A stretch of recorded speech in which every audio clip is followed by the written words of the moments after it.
Edukasyon sa pagpapakatao, baitang 10. Module 8, mga salik na nakakaapekto sa makataong kilos, ikalawang bahagi. Kasanayang pampagkatuto.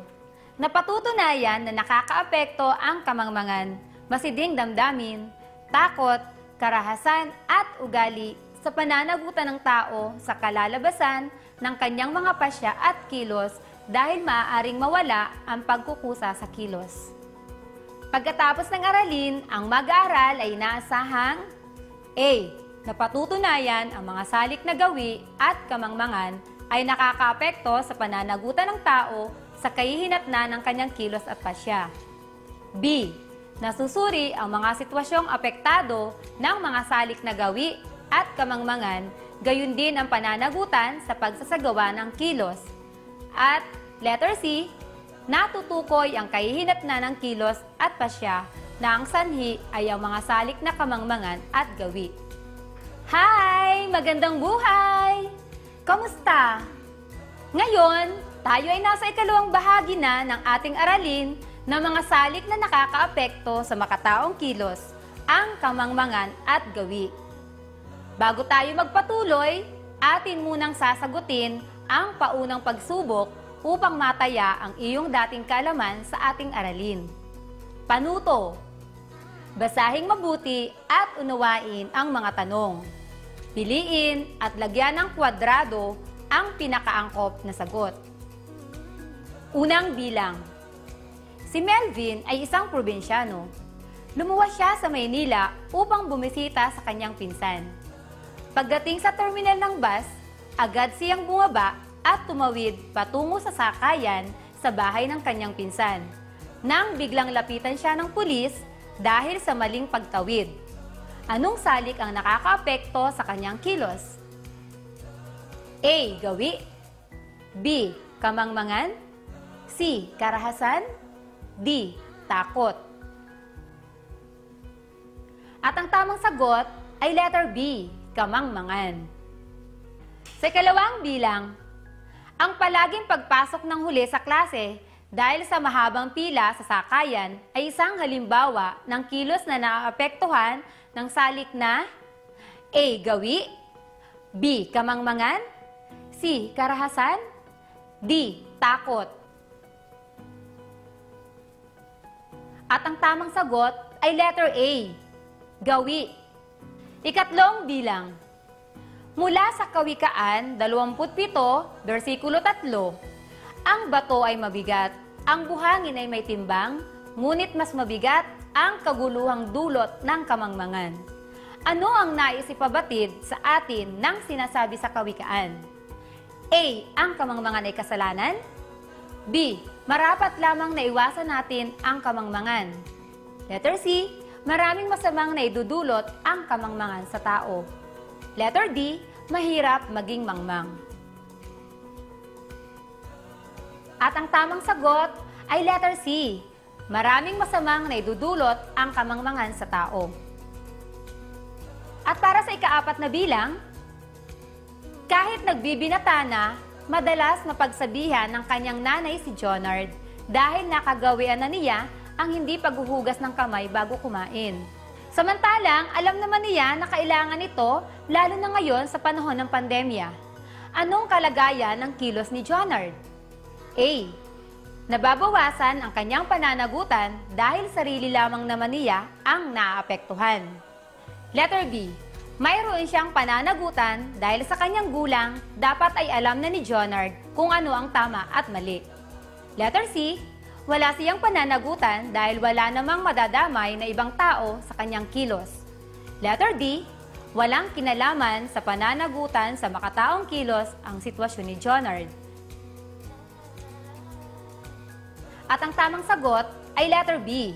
Mayroon siyang pananagutan dahil sa kanyang gulang, dapat ay alam na ni Jonard kung ano ang tama at mali. Sa ikalimang bilang, tanging si Merla lamang at ang lola niya ang magkasama sa bahay nang biglang nagkalagnat ang kanyang lola. Ano ang nararapat niyang gawin, lalo na at mahirap ang sitwasyon dahil sa COVID-19? A. Pumunta sa butika at bumili ng gamot kahit hindi niya alam ang dahilan ng pagkakaroon ng lagnat.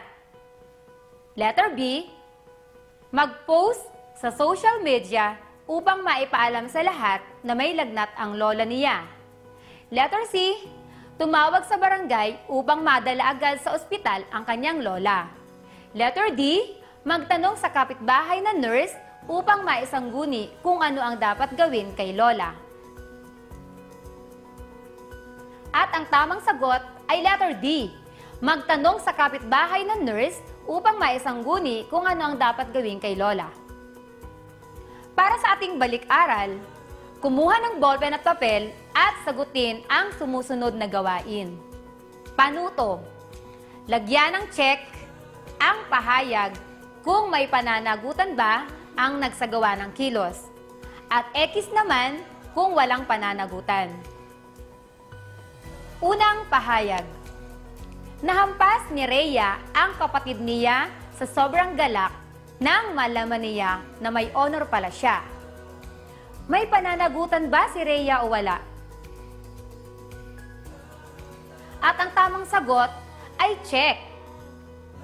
Sa ikalawang pahayag, pagtanggi ng isang doktor na gamutin ang pasyenteng may sintomas ng COVID. May pananagutan ba ang doktor o wala? At ang tamang sagot ay check. Sa ikatlong pahayag, nanuntok ng gwardiya ang isang lalaking pinagbawalang pumasok dahil hindi siya naka-face mask. May pananagutan ba ang lalaki o wala? At ang tamang sagot ay check. At sa ikapat na pahayag, nagtangkang magpatiwakal ang isang lalaking dumaranas ng depresyon. May pananagutan ba ang lalaki sa kanyang ginawa o wala? At ang tamang sagot ay X. At sa ating ikalimang pahayag, napasigaw si Kay dahil sa nakakatakot na palabas. May pananagutan ba si Kay o wala? At ang tamang sagot ay check.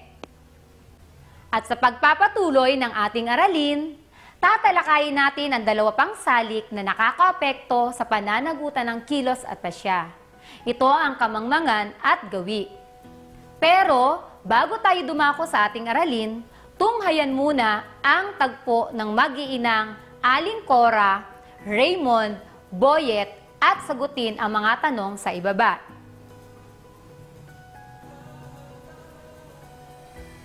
Unang tanong, ano ang masasabi mo sa kilos ni Raymond? Ito ba ay makataong kilos? At ang sagot dito ay, ang kilos ni Raymond ay isang gawi. Hindi ito makataong kilos. Ikalawang tanong, alin ba sa kanyang kilos ang maituturing na gawi? At ang sagot ay, ang pambabatok ni Raymond sa kanyang kapatid ay isang masamang gawi, bagamat ito ay isang biro lamang para sa kanya. Sa ikatlong tanong, ito ba ay isang kamangmangan din? Bakit? At ang sagot ay, ito ay isang kamangmangan din na maituturing dahil hindi niya alam na ito ay may masamang dulot sa kanyang kapatid. Ikaapat na tanong, may pananagutan ba si Raymond sa kanyang kilos kahit ito ay nakagawian lang naman niya? Bakit? At ang sagot ay, meron. May pananagutan si Raymond dahil hindi lahat ng kilos na may masamang epekto sa kapwa ay mapanagutan. Okay, halina't ating suriin ang iyong mga sagot upang mapatunayan kung nakakaapekto nga ba ang salik na kamangmangan at gawi sa kilos at pasya. Sa unang tanong, mabuti ba ang ginawang kilos ni Raymond? Tama ka! Hindi makatao ang kilos na ipinakita ni Raymond. Sa ikalawang tanong, ang pambabatok niya ba kay Boyet ay maituturing na gawi at kamangmangan? Tumpak ulit ang iyong sagot. Hindi lamang ito isang gawi, kundi kamangmangan ding maituturing ang pagbibiro ni Raymond na may kasamang pananakit sa kapatid, na ibibigay ang lahat ng paraan upang maitama ang kamangmangan. Kung walang paraan upang maitama ang kamangmangan, ng isang gawa ay hindi maituturing na makataong kilos at walang pananagutan sa bahagi ng gumagawa. Ngunit, kung ang kamangmangan ay kayang baguhin sa pamamagitan ng isang masikap na paraan na alamin ang isang bagay bago gawin, may kapanagutan siya sa kanyang kilos. May pananagutan ba si Raymond sa kanyang ginawa? Magaling! Meron siyang pananagutan kahit na siya ay nagbibiro lamang. Dahil kung ang gawa o kilos ay nakasanayan na, nababawasan ang pananagutan ng isang tao, ngunit hindi ito nawawala. Ito ay dahil ang isang gawi bago nakasanayan ay nagsimula muna bilang isang kilos na may kapanagutan at pagkukusa sa taong gumagawa. Bilang paglalahad sa ating aralin, ito ay isasagawa natin sa pamamagitan ng isang gawain. A. Mula sa ating aralin ngayong araw, paano mo iuugnay ang sinasabi sa Kawikaan 27 versikulo 3? Ipaliwanag ang iyong sagot at isulat sa iyong worksheet. Narito ang kawikaan. Ang bato ay mabigat, ang buhangin ay may timbang, ngunit mas mabigat ang kaguluhang dulot ng kamangmangan. At sa ikalawang bilang, ano ang iyong nakikita sa larawan? May kinalaman ba ito sa salik na gawi? Pangatwiranan ng iyong sagot. Isulat sa iyong worksheet ang sagot. Okay, upang maisabuhay ang ating natutuhan, narito ang ating gawain para sa ating pagpapahalaga. Panuto. Sagutin ang mga tanong at isulat ito sa post-it notes. Unang tanong, paano maiiwasan ang masasama mong gawi? Maaari mo itong ilagay sa iyong kwarto o sa lugar ng inyong bahay kung saan ka madalas nakatigil. Ikalawang tanong, anong hakbang ang maaari mong gawin para makaiwas ka sa kamangmangan? Upang mahas-mahasa sa iyong natutuhan, may inihanda akong gawaing pagsasanay na sasagutin sa pamamagitan ng digitized worksheet. Hanggang sa muli! Paalam!